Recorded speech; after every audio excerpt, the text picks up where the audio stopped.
more certain validation of a man's worth could there be?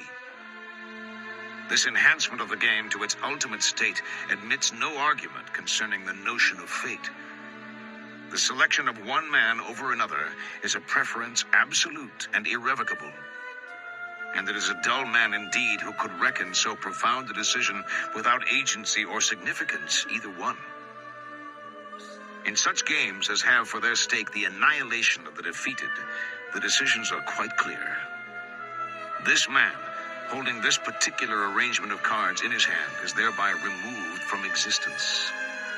This is the nature of war, whose stake is at once the game and the authority and the justification.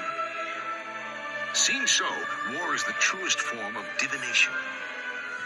It is the testing of one's will and the will of another within that larger will, which because it binds them is therefore forced to select. War is the ultimate game, because war is at last a forcing of the unity of existence. War is God. Brown studied the judge. "You're crazy, Holden. Crazy at last." The judge smiled. "Might does not make right," said Irving. "The man that wins in some combat is not vindicated morally. Moral law is an invention of mankind for the disenfranchisement of the powerful in favor of the weak. Historical law subverts it at every turn. A moral view can never be proven right or wrong by any ultimate test. A man falling dead in a duel is not thought thereby to be proven in error as to his views. His very involvement in such a trial gives evidence of a new and broader view.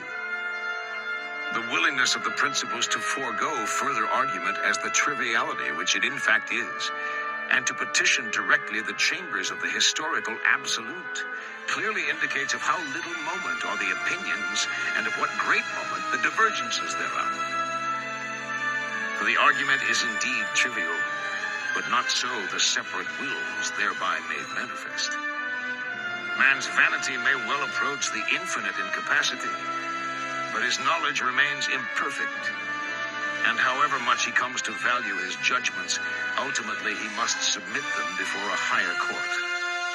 Here, there can be no special pleading. Here are considerations of equity and rectitude and moral right rendered void and without warrant. And here are the views of the litigants despised. Decisions of life and death, of what shall be and what shall not, beggar all questions of right.